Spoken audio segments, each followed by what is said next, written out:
अब देखो यहाँ पर फ्रिंज अंतराल निकालना है, दो क्रमागत दीप्त व अदीप्त वलयों की त्रिज्या का अंतर फ्रिंज अंतराल कहलाता है। अब जैसे हमें त्रिज्याओं का अंतर निकालना है तो हम ऐसा लिख सकते हैं 1/2 dn + 1, क्योंकि व्यास का क्या होता है, जस्ट आधा ही तो होती है त्रिज्या, 1/2 dn + 1 माइनस dn। ठीक है, तो आप ऐसा लिख सकते हैं दो दीप्त वलयों के लिए, दो दीप्त वलयों के लिए फ्रिंज अंतराल,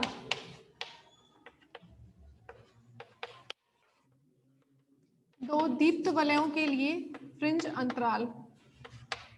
ठीक है, तो कितना हो जाएगा, बीटा इक्वल्स टू 1/2। दीप्त वलयों के लिए कितना होता है व्यास, ये कंडीशन है दीप्त वलयों के लिए व्यास। ठीक है, तो यहाँ पर आप देखेंगे n+1 लिखना है, एक n लिखना है, दोनों का अंतर। पहले आप n की जगह पर n+1 रखेंगे और फिर तो इसमें कॉमन क्या आ रहा है आपका वो देख लो, 2√r λ/μ तो कॉमन ही आ जाएगा।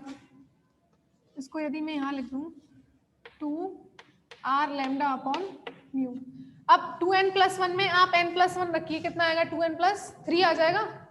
2n+1 जो है उसमें आप 2n+1 है, उसमें n की जगह पर क्या रखा, n+1, तो ये कितना हो जाता है 2n+3, तो ये आ जाएगा √2n+3 और n तो सिंपल ही वही हो जाएगा 2n+1। ठीक है, 2r λ/μ ये सब कांस्टेंट है। उसके बाद में अब देखो यहाँ पर आप n का वैल्यू इंक्रीज करेंगे, वैसे वैसे क्या होगा, जैसे आपने n का वैल्यू पहले रखा 1 रखा तो कितना आएगा, 1 रखेंगे तो 5 आएगा, √5, और यहाँ पर कितना आएगा, 1 रखेंगे तो √3। ठीक है, इनका जो अंतर है वो फिर पॉजिटिव आ रहा है अभी। तो जैसे आप बढ़ाएंगे ना, जैसे यहाँ पर आप n = 2 रखते हैं तो 2 रखेंगे तो कितना आएगा 4 7, और यहाँ पर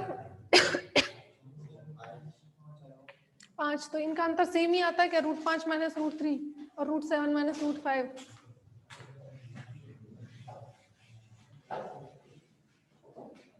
हाँ, इसको भी लिखना है। इसी तरीके से हम निकालेंगे दो अदीप्त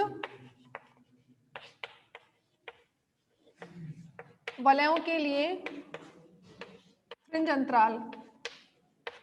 तो अदीप्त वलयों के लिए निकालेंगे तो फ्रिंज अंतराल कितना हो जाएगा, अदीप्त वलय का व्यास कितना होता है, इतना, तो बीटा = आ जाएगा 1/2 dn + 1 माइनस dn। तो यहाँ पर एक बार रखेंगे n की जगह पर n+1 माइनस dn, तो कितना आ जाएगा यहाँ पर √n+1 माइनस √n, और ये कॉमन आ जाएगा 4r λ/μ।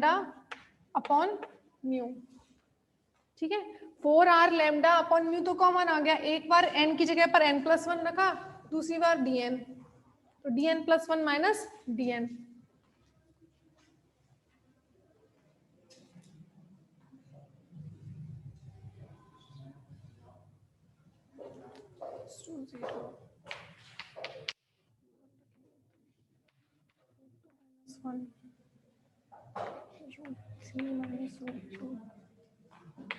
वन आ रहा है, √2 का वैल्यू कितना होता है 1.414 माइनस 1 0.414 आएगा।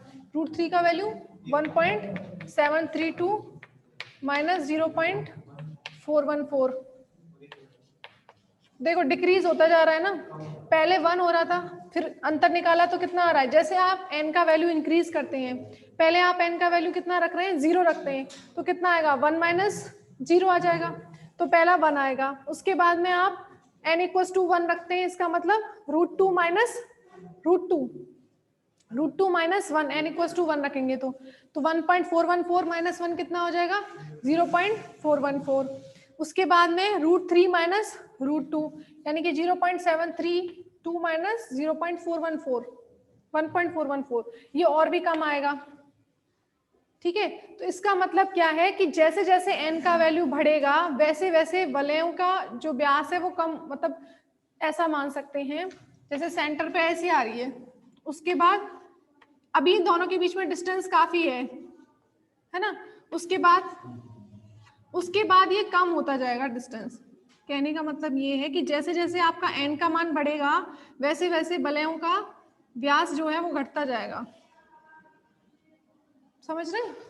फिर उसके बाद क्या है, सब पास पास आती जाएंगी रिंग्स। कहने का मतलब ये हो गया।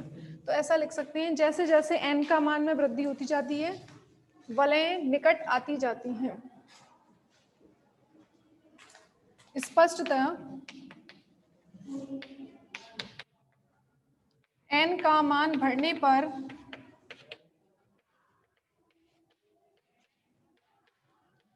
न्यूटन वलय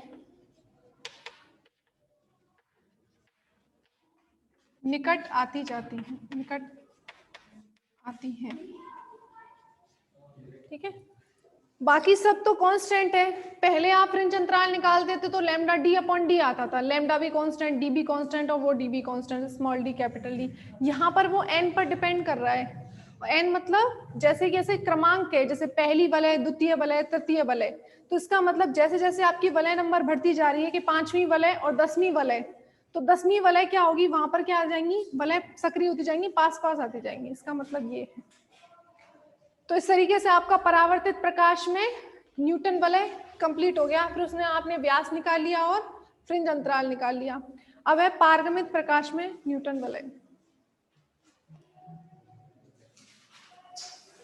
फटाफट लिख लेंगे, उसमें ज्यादा कुछ है नहीं। जैसे पूछा जाता है तो ज्यादातर परावर्तित का ही पूछा जाता है, बाई चांस है कि पूछ ले पारगमित में।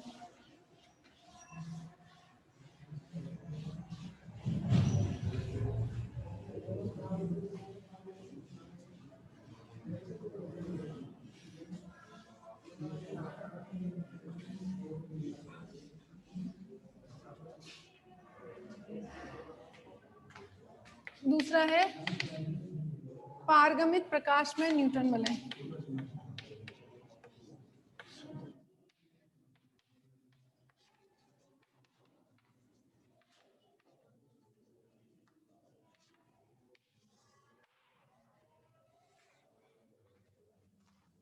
देखिए पारगमित प्रकाश में कैसे है, कुछ मैंने आपको पहले ही बता दिया था। जैसे फनाकार फिल्म है, फनाकार फिल्म में ऐसे प्रकाश आपतित होता है, इसका कुछ भाग परावर्तित और शेष भाग अपवर्तित होता है, आयाम विभाजन हो गया। उसके बाद इस पॉइंट पर फिर से आयाम विभाजन होगा। इस तरीके से ये पारगमित किरण होती है आपकी। ठीक है, यहाँ पर ये परावर्तित और फिर इस पॉइंट पर ये पारगमित, इस तरीके से। अब जैसे आपने इन दो परावर्तित किरणों में ऊपरी पृष्ठ पर जो थी उनमें आपने वो निकाला था व्यतिकरण से क्या मिलता है, हमें फ्रिंज प्रतिरूप मिलता है न्यूटन वलय। इसी तरीके से इन पारगमित प्रकाश किरणों में भी व्यतिकरण होता है और व्यतिकरण से हमें फ्रिंज प्रतिरूप मिलता है। और ये बात मैंने आपको पहले बताई है कि इसमें से एक किरण का सीधे सघन माध्यम से परावर्तित हुई है, दूसरी जो है इधर से होकर के विरल माध्यम से होकर के गई है। दोनों के बीच में ये पथांतर तो होता ही है 2 म्यू टी, कॉस थीटा को हमने 1 मान लिया था क्योंकि थीटा जो है अत्यल्प है, तो इतना तो होता ही है पथांतर। लैम्डा बाई 2 का अतिरिक्त पथांतर आता है। ठीक है, लेकिन यहाँ पर दोनों ही किरणें एक बार यहाँ सघन से होकर के विरल में आई है, यहाँ पर ये वाली किरण भी सघन से होकर आई है, तो इनमें लैम्डा बाई 2 का अतिरिक्त पथांतर नहीं आता है। ये बात पहले भी बताई हुई है जब पतली फिल्मों में व्यतिकरण बताया था। ठीक है, चूंकि पारगमित किरणों में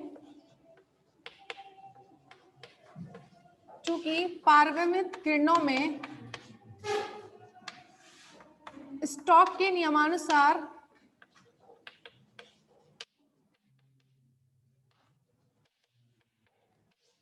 लैम्डा बाई 2 का अतिरिक्त पथांतर नहीं होता है।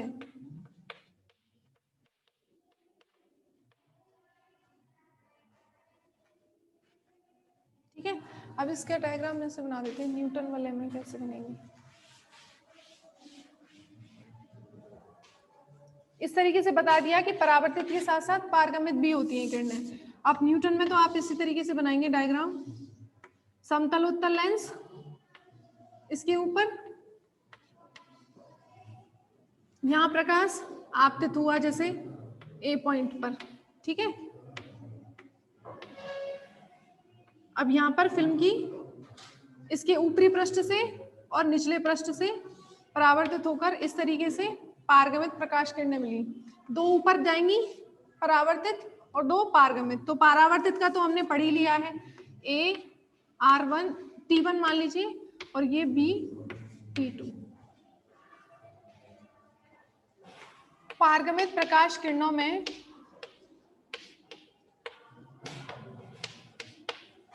प्रकाश किरणों AT1 व BT2 में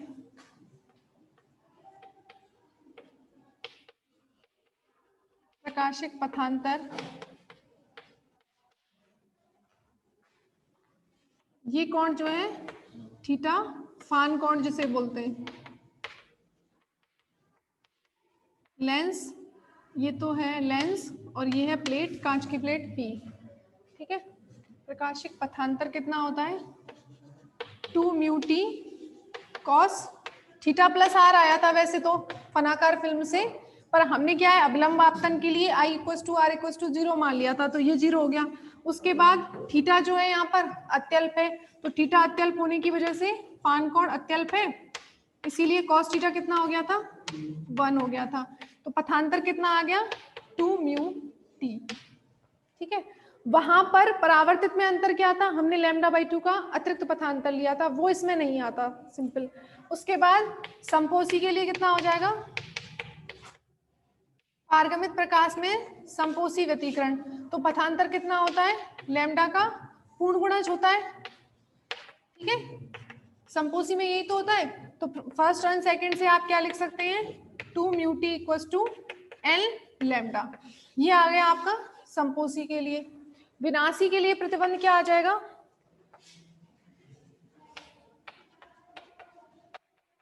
ये पूछा नहीं जाता वैसे, बाई चांस पूछ ले तो इसमें कुछ ऐसा है नहीं, ठीक है, और ज्यादा इजी रहता है। पथांतर कितना होता है λ/2 का विषम गुणज, ठीक है। तो समीकरण 1 व 3 से कितना हो जाएगा 3 से 2 म्यू टी किसके बराबर हो जाएगा 2n + 1 λ/2 के। अब आप ये ध्यान रख लीजिए कि जो परावर्तित में ये वाली कंडीशन किसके लिए मिली थी, विनाशी के लिए आई थी, और ये वाली कंडीशन संपोषी के लिए आई थी। इस स्थिति में दीप्त वलय बनती है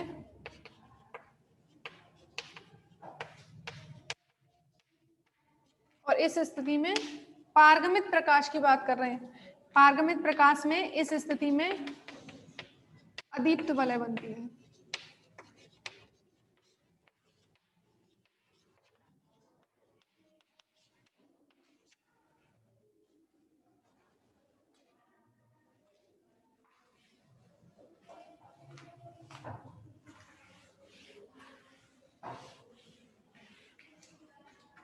अब इसके बाद लिखेंगे यहाँ पर पूरक व्यतिकरण लिख करके, स्पष्टतः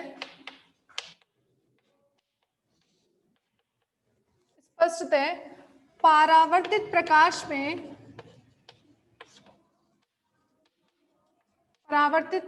में जिस स्थिति के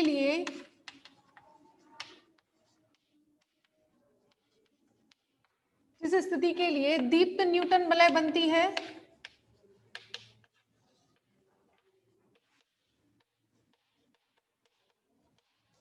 पारगमित प्रकाश में उस स्थिति के लिए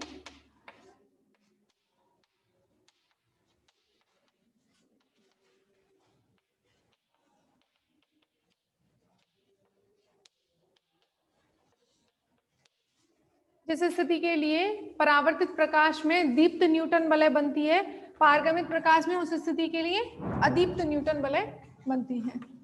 ये स्थिति वहां पर दीप्त के लिए थी, इसमें अदीप्त के लिए।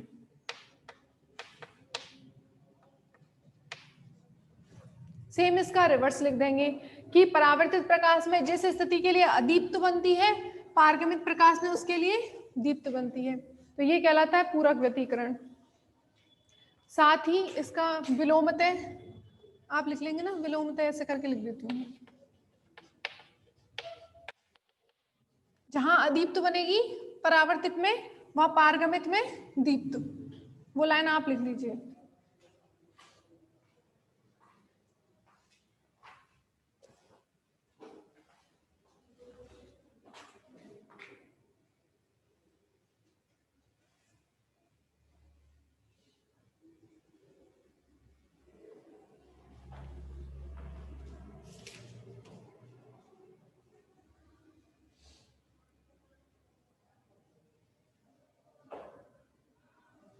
व्यास भी आप लिख देंगे, वही उल्टे हो जाएंगे। अब व्यास जो दीप्त का था वो अदीप्त का हो जाएगा, अदीप्त का था वो दीप्त का हो जाएगा। एक ही के पूछेगा वैसे आपसे।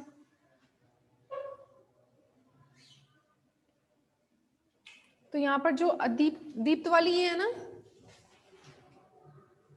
दीप्त वाली ये है, तो व्यास कितना आता है जो वहां पर अदीप्त का आया था, कितना आएगा 4r n lambda upon mu. ठीक है, ये व्यास वहां पर किसके लिए लिखा था आपने, अदीप्त वलयों का व्यास लिखा था ना 4r n lambda upon mu, वो यहाँ पर किसका हो जाएगा, दीप्त वलय का व्यास। और यहाँ पर जो अदीप्त का निकाला था, जो दीप्त का निकाला था वो कितने का क्या हो जाएगा 2n+1 r lambda upon mu, ये दीप्त का हो जाएगा, अदीप्त वलय का 2 × 2n+1 r lambda upon mu.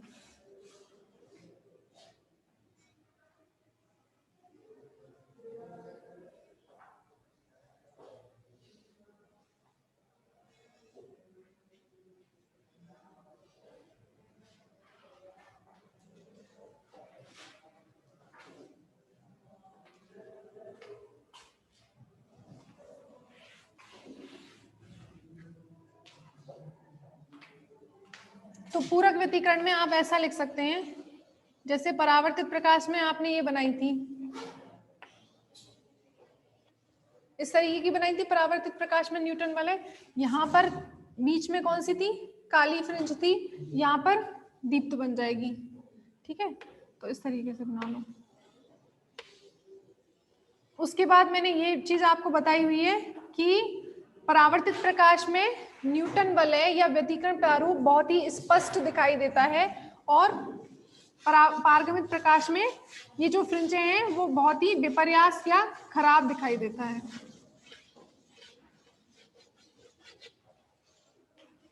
तो ऐसा लिख लीजिए, इसमें मिटा दूं नीचे से।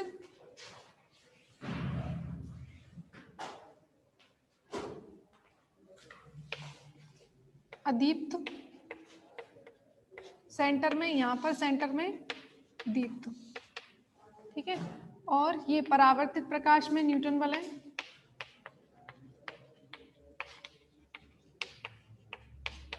परावर्तित प्रकाश में न्यूटन वलय, और ये हो जाएगी पारगमित प्रकाश में न्यूटन वलय।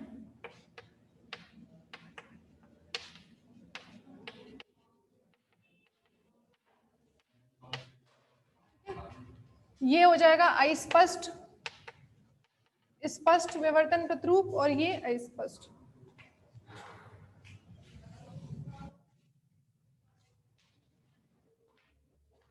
स्पष्ट व्यतिकरण फ्रिंजें प्राप्त होती हैं।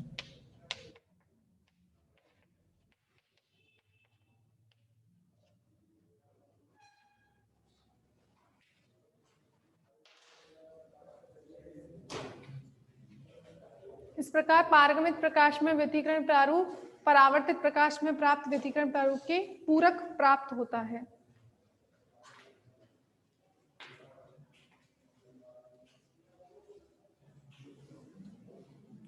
अब इसमें एक दिन का चैप्टर और रह गया है, जिसमें आपके न्यूटन वलय प्रयोग द्वारा प्रकाश की तरंगदैर्घ्य ज्ञात करना और पारदर्शी द्रव का अपवर्तनांक ज्ञात करना।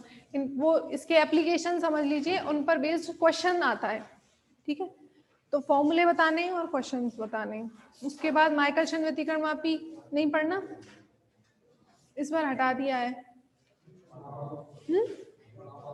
ना पढ़े।